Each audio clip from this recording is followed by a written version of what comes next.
Dear student, আশা করি তোমরা সকলে ভালো আছো। তো আজকে তোমাদের জন্য একটা নতুন ভিডিও আমি দেখাচ্ছি। এই ভিডিওটা তোমাদের দেখাবো একটা নতুন চ্যাপ্টার, সেটা হচ্ছে রেশিও অ্যান্ড প্রপোর্শন। চ্যাপ্টারটা হচ্ছে রেশিও অ্যান্ড প্রপোর্শন। তো এই চ্যাপ্টারে আজকে তোমাদের আমি তিনটে টেকনিক দেখাবো, যেগুলো ম্যাথমেটিক্যাল প্রবলেম সলভ করার সময় খুব কাজে লাগবে। কোনো জটিলতা যাওয়ার দরকার নেই, কত সহজভাবে সেগুলো মনে রাখা যায় সেটা আমি দেখিয়ে দিচ্ছি। ধরো রেশিও, তোমরা সকলেই জানো রেশিও কাকে বলে। দুটো জিনিস বা দুটো কোয়ান্টিটির কম্পেয়ার করাকে রেশিও বলে। তো তোমরা এগুলো রেশিওটা করে এসেছো, এ নিয়ে আর নতুন করে কিছু বলার নেই। কয়েকটা জিনিস খেয়াল করো। দেখো 3:5 এটা একটা রেশিও। 12:20 এটা একটা রেশিও হয়েছে। এখন তোমরা একটু খেয়াল করে দেখো তো, এই দুটো রেশিও, তো 3/5 ইজ ইকুয়াল টু 12/20 কিনা? 3/5 ইকুয়াল টু 12/20 কিনা? হ্যাঁ। তাহলে এই দুটো রেশিওকে 3:5 এবং 12/20 এই দুটো রেশিওকে আমরা একটা নাম দিই। এখানে আমরা করে দিই ডবল ইজ টু, অর্থাৎ এই দুটো ratio proportion, ratio in proportion. এই চারটে টার্ম রেশিও ইন প্রপোর্শনে আছে, সমানুপাতে আছে। তো এই চারটে টার্মের আমরা এটাকে বলি ফার্স্ট প্রপোর্শনাল, এটাকে বলি সেকেন্ড প্রপোর্শনাল, এটাকে বলি থার্ড প্রপোর্শনাল, এটাকে বলি ফোর্থ প্রপোর্শনাল। তো ইন জেনারেল একটা ছোট অঙ্ক পড়ে কিরকম, এই চারটে প্রপোর্শনালের মধ্যে, অর্থাৎ বাংলায় গেল সমানুপাতি, এই চারটে প্রপোর্শনাল টার্মের মধ্যে যে কোনো তিনটে বলে দিয়ে বাকিটা বার করতে বলবে, যে কোনো তিনটে বলে দেবে। তাহলে এখানে একটা ট্রিক্স তোমাদের মনে রাখতে হবে, এই চারটের মধ্যে দুজন দুজন করে পরস্পরের মাল্টিপ্লায়ার আছে। কিরকম না, এই চারটের মধ্যে এই 2 number into 3 number proportional, 2 number proportional into 3 number proportional equal to 1 number proportional into 4 number proportional. দেখো 3 × 60, 5 × 12 60, অর্থাৎ এইটা আর এইটা মাল্টিপ্লায়ার পেয়ার, এইটা আর এইটা মাল্টিপ্লায়ার হয়েছে। তাহলে দুটো পেয়ার আছে, দুটো পেয়ারই হচ্ছে পরস্পরের মাল্টিপ্লায়ার আছে। সেটা হচ্ছে একটা 2 নম্বর এবং 3 নম্বর একটা পেয়ার, একটা হচ্ছে 1 নম্বর এবং 4 নম্বর। ক্লিয়ার? এবার তোমাদের পরীক্ষায় পড়বে, ধরো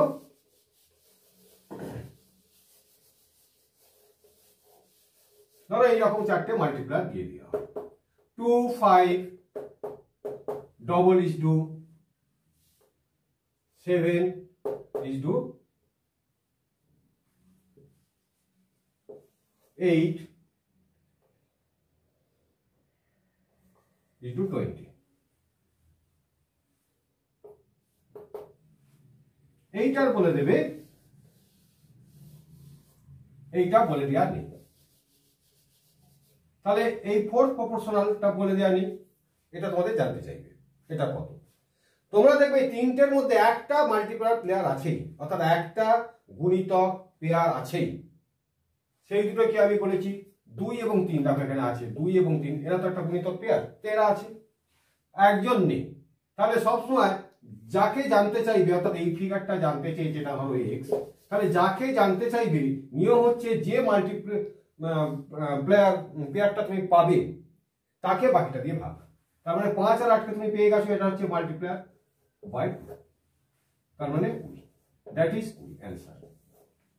আবার কখনো ধরো তোমাকে এইটা জানতে হতে পারে, এটা ক্লিয়ার হয়ে গেছে, এইটা জানতে হতে পারে, তাহলে তোমাকে এইটা 20 বলে দেবে, এইটা 20 বলে দেবে, এইটা জানতে চেয়েছি। দেখো এখানে কিন্তু মাল্টিপ্লায়ার পেয়ার এই দুটো নয়, কারণ এই দুটোর মধ্যে একটা নেই, কিন্তু একটা মাল্টিপ্লায়ার পেয়ার থাকবেই। দেখো এখানে আছে 1 আর 4, অর্থাৎ 2 আর 20। তাহলে বাদ বাকিটা জানতে চেয়েছে, আর একটা হচ্ছে সিঙ্গেল আছে। তাহলে এই মাল্টি পেয়ারটাকে আমি গুণ করে দিলাম, প্রোডাক্ট হয়ে গেল, এটাকে এই সিঙ্গেলটা দিয়ে ভাগ, তাহলে এইটা পেয়ে গেল, এটা হলো এক্স। ক্লিয়ার? তাহলে এটা এই ট্রিক্সটা তোমাদের জানা হয়ে গেল। চলে এসো পরের ট্রিক্সে।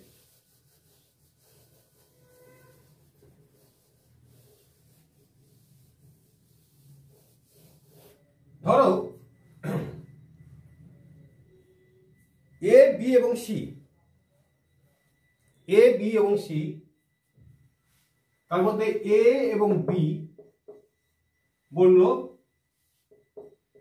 3:7 অনুপাতে আছে, বি এবং সি 5:11 অনুপাতে আছে। তাহলে এ বি একটা আলাদা অনুপাতে আছে, বি সি একটা আলাদা অনুপাতে আছে।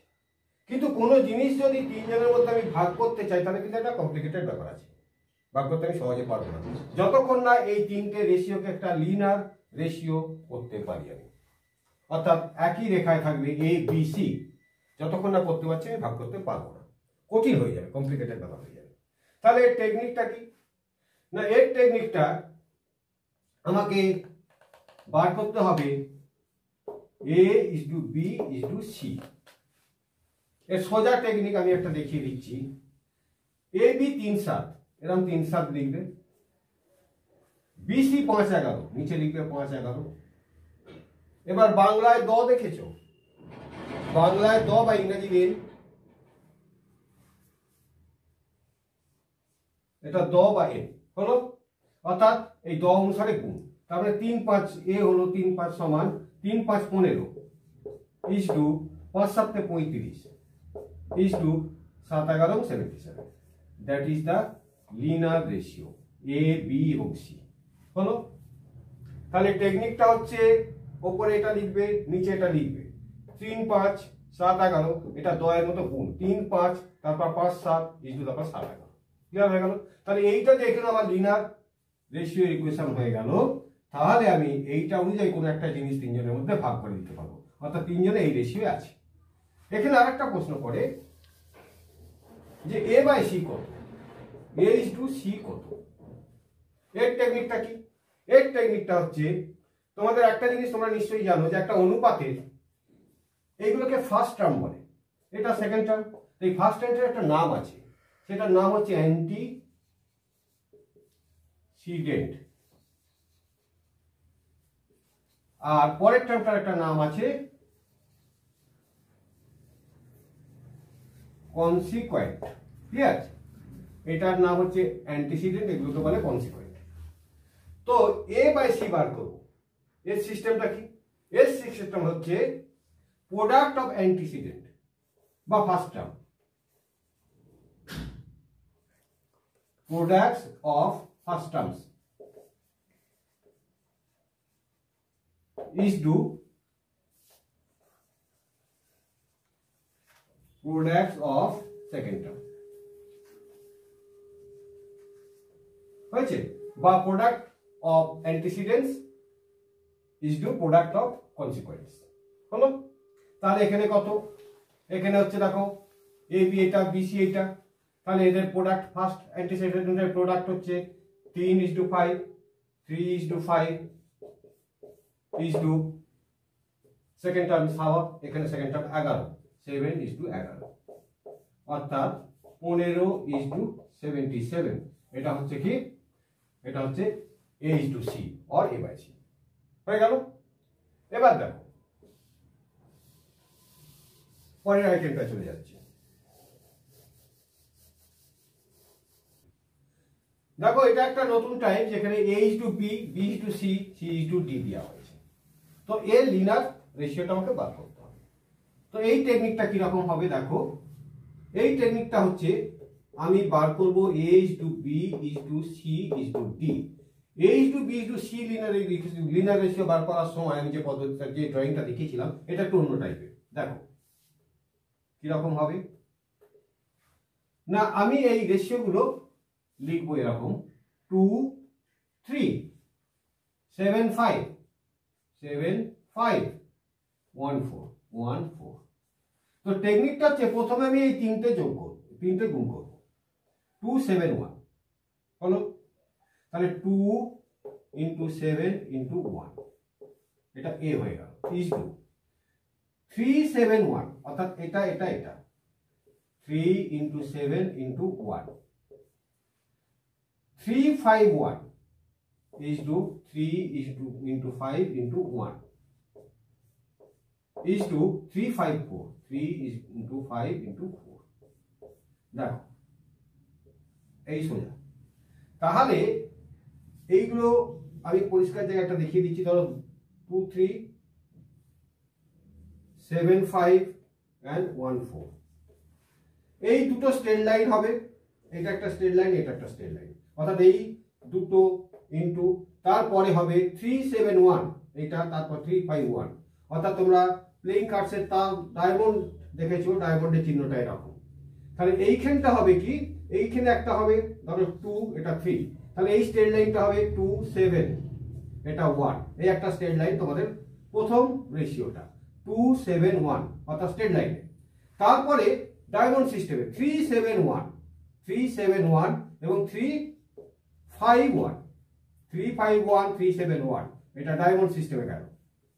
এইবার কি হবে না, এইখানে কত লেখা ছিল, এটা তো 1 ছিল, এইখানে ছিল 4, এটাও স্ট্রেট লাইন 3 5 4 অর্থাৎ দুটো স্ট্রেট লাইন মাঝখানে একটা ডায়মন্ড। ক্লিয়ার? এইটা হবে কি আমার মনে রাখার টেকনিক। এটা এক সোজা, তারপরে অনুপাতটা হচ্ছে 3 7 1 মানে এরকম, তারপরে 3 5 1 ডায়মন্ডের দুটো সাইড হয়ে গেল, তারপরে একটা সোজা 3 5 4, এই হচ্ছে রেশিও। এবার আমি সহজে করে দেবো এটা কি হবে। এটা হবে কি 14 is to 21 is to 15 is to 60, তাহলে হলো 35 50 1 1 10 এটা টোটাল।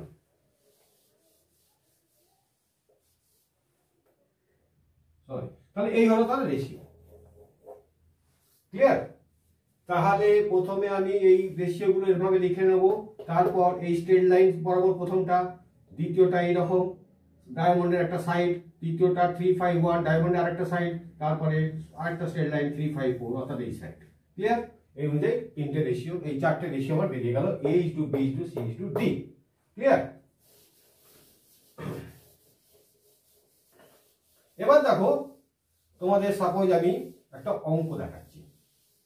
এই রেশিওটা আমি লিখে রাখলাম এখানে, ধরো এরই উপর একটা আমি অঙ্ক দেখাবো, এটা আমি লিখে রাখবো A is to B is to C is to D। আমার অ্যান্সার বেরিয়েছে 14 is to 21 is to 15 is to 60 হলো। এবার দেখো এর উপর কিরকম অঙ্ক হয়। তোমাকে একটা অঙ্ক বললো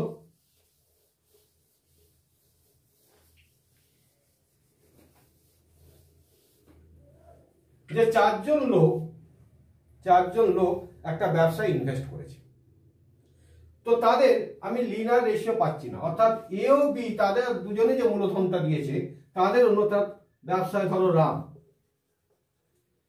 আর সাম হলো। এখানটা আমি লিখব সাম যদু, এখানটা আমি লিখলাম যদু এন্ড মহিম। দেখো চারজন মিলে একটা ব্যবসা করছে, ব্যবসাটা ইনভেস্ট করেছে। কে না, রাম একজন, সাম একজন, যদু একজন, মধু একজন। কিন্তু চারজনের কোনো লিনিয়ার রেশিও আমি পাচ্ছি না, অর্থাৎ এক টানে এদের রেশিওটা কত হয় জানতে পারছি না। কিন্তু রাম আর সামের যে মূলধনটা তারা দিয়েছে, রাম এবং সাম তাদেরটা পেয়ে গেছি, তারা দিয়েছে 2:3 অনুপাতে, এই অনুপাতটা। সাম এবং যদু দিয়েছে 7:5 অনুপাতে, এটা আমি জেনে গেছি। আর যদু আর মধু দিয়েছে 1:4 অনুপাতে, অর্থাৎ বিক্ষিপ্তভাবে তাদের দুজন করে রেশিওটা আমি জানি কত করে দিয়েছে, কিন্তু লিনিয়ার ইকুয়েশনটা এক রৈখিক অনুপাত আমি পাচ্ছি না, একসঙ্গে তারা কে কত অনুপাতে দিয়েছে পুরোভাবে এটা আমি পাচ্ছি না। তাহলে এটা পার টেকনিক, আমি যদি এই অনুপাতটা দেখাই, এটা পার টেকনিক, অর্থাৎ Ram is to Shyam is to Jadu is to Mahim. এই টেকনিকটা আমি একটু আগে শিখিয়েছি। এদিকে এ বি সি ডি ধরলে যেহেতু অনুপাতগুলো একই, তাহলে এ বি সি ডি ধরলে এইরকম অনুপাত এসে গেল। এরা দিয়েছে 14:21:15:60 এই অনুপাতে দিয়েছে। তোমরা ওইভাবে করে নেবে। রাউন্ড সামের অনুপাতটা 2-3 সাজিয়ে নেবে, 7-5 সাজিয়ে নেবে, 1-4 সাজিয়ে নেবে, আগে সিক্স ড্রয়িং এর মতো করে নেবে। তাহলে এইটা হলো তার এই অনুপাতে তারা টাকাটা দিয়েছে ব্যবসায়, তাহলে এই অনুপাতেই তারা লাভটা নেবে। লাভটা যখন নেবে তারা এই অনুপাতেই নেবে। এখন ধরো লাভ হয়েছে, ধরো সাপোজ 2200 টাকা লাভ হয়েছে, 2200 টাকা লাভ হয়েছে। বেশ, তাহলে এই লাভটাকে কিভাবে ভাগ করবো? তোমরা অনুপাতের শেয়ারের সিস্টেমে জানো যে টোটাল অনুপাতগুলো যোগ, সেটা দিয়ে ভাগ করতে হবে। তাহলে এখানে 14, 11, 35, 15, 50, 60 সমান 110 হচ্ছে এদের যোগফল। অনুপাতগুলির যোগফল, সাম অফ রেশিও ইজ 1:10। অনুপাতগুলোর যোগফল, অনুপাতগুলোর যোগফল দিয়ে ভাগ, 110 দিয়ে ভাগ করবো। তাহলে কি হবে? 2-20, 20 হচ্ছে ভাগার। এই 20 ভাগার হলো তারা তাদের ইনটু তাদের অনুপাত, এই অনুযায়ী তারা শেয়ার পাবে। অর্থাৎ রাম পাবে শেয়ার কত? রাম পাবে এই যে ভাগার 20 এলো, 20 ইনটু তার অনুপাতটা ছিল 14 হয়ে গেল। তাহলে রাম পাবে, এটা মুছে দিচ্ছি, এগুলো মুছে দিচ্ছি।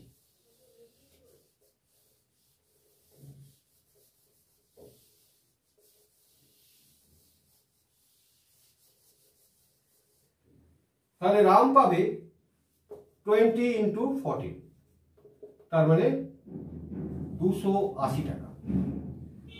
20 ইন্টু 21, এটা পাবে কত? 420 টাকা পাবে সাম। যদু পাবে 15, তার ছিল, তাহলে 20 ইন্টু 15, 300 টাকা। আর 60 কে ছিল মহিম, ইন্টু 60 মানে 1200 টাকা। তাহলে দেখো তো টাকাটা পুরো 2200 টাকা হচ্ছে কিনা। 1200 3 1500, 15 4 19, 20 21, 80 20 1, 2200 টাকা টোটাল লাভ ওরা এই অনুপাতে পাবে। তো এই ধরনের অঙ্কগুলো এই এবিসিডির অনুপাত বা এগুলোর অনুপাত, টোটাল লিনিয়ার ইকুয়েশন গুলো কাজে লাগে। তাহলে আজ এই পর্যন্ত থাক। তোমরা পরবর্তী ভিডিও দেখো, এর আরো কিছু অঙ্ক আছে, সেগুলো সমাধান হবে এবং সেই সময় কিছু কিছু টেকনিক আছে, সেগুলো শিখিয়ে দেওয়া হবে।